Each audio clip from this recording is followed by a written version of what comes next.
പിന്നെ എന്താ? വളരെ പ്രധാനപ്പെട്ട പാർസലുകളും രേഖകളും ഉൾക്കൊള്ളുന്ന ഒരു ജോലിയാണിത്. എന്റെ ജീവിതം പണയം വെച്ച് സുരക്ഷിതമായി അത് എത്തിക്കുന്നു. ഒരു പോസ്റ്റ്മാനെ പോലെ? അല്ല, അത് തീർത്തും വ്യത്യസ്തമാണ്. പോസ്റ്റ്മാന്റെ ജീവിതത്തിന് ആപത്തൊന്നുമില്ല, പക്ഷേ ഞങ്ങളുടേതിലുണ്ട്. എനിക്ക് മനസ്സിലായി. അപ്പൊ നിങ്ങൾ ജീവൻ പണയം വെക്കുന്ന ഒരു പോസ്റ്റ്മാനാണ്. നിന്നെ എന്താണ് ഞാൻ രണ്ടായി കാണുന്നത്?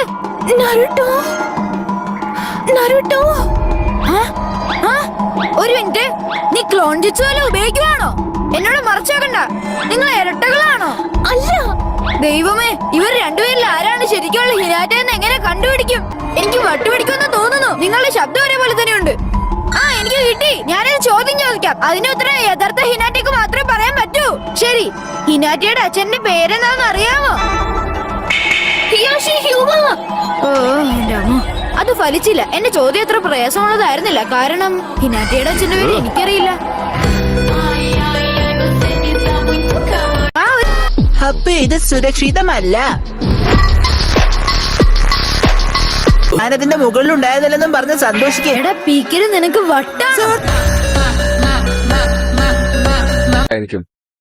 നിങ്ങൾക്ക് എല്ലാവർക്കും അറിയാവുന്നതുപോലെ ഈ കരിങ്കല്ലിലുള്ളതിലെല്ലാം പഴയ ഹൊക്കാഗെയുടെ ശില്പങ്ങളാണ്. ഇടത്തു നിന്ന് തുടങ്ങുന്നു. ഇതാണ് ആദ്യത്തേത്, ഇത് രണ്ടാമത്തെ, അത് മൂന്നാമത്തെ, ഇത് നാലാമത്തെ. അത് നിങ്ങൾക്ക് മനസ്സിലായി കാണുമല്ലോ.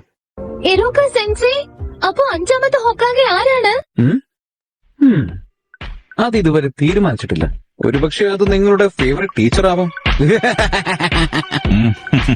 ചരിത്രത്തിന്റെ ക്ലാസ് രസകരമാക്കാൻ വേണ്ടി അവസരത്തിനൊത്ത് തമാശ പറയുകയായിരിക്കും, അല്ലേ രൂക്ക?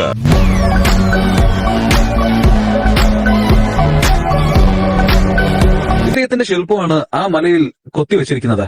ഇദ്ദേഹമാണ് മൂന്നാമത്തെ ഹൊക്കാഗെ. ഏറ്റവും ശക്തനും ബുദ്ധിമാനുമായിരുന്നു എന്നാണ് മൂന്നാമത്തെ ഹൊക്കാഗെ എന്ന് പറയുന്നത്. അദ്ദേഹത്തെ പ്രൊഫസർ എന്നും വിളിച്ചിരുന്നു. അല്ല, നിങ്ങൾ ശരിക്കും ശക്തനാണോ? അതെ, കണ്ടിട്ട് അങ്ങനെ തോന്നുന്നു. അതെ, നിർത്ത്. നിങ്ങൾക്ക് ഹൊക്കാഗെ എന്നുള്ള പട്ടം കിട്ടിയാൽ അതിന്റെ അർത്ഥം ഒന്നേ ഉള്ളൂ, ഈ നാട്ടിലെ ഏറ്റവും ശക്തൻ നിങ്ങളാണെന്നാണ്. അതെയോ? എങ്കിൽ അഞ്ചാമത്തെ ഹൊക്കാഗെ ഞാനായിരിക്കും. ഞാൻ ശക്തനും സുന്ദരനുമാണ്. ഇപ്പോഴുള്ള മാർക്കിന് നിനക്കത് സാധ്യമല്ല.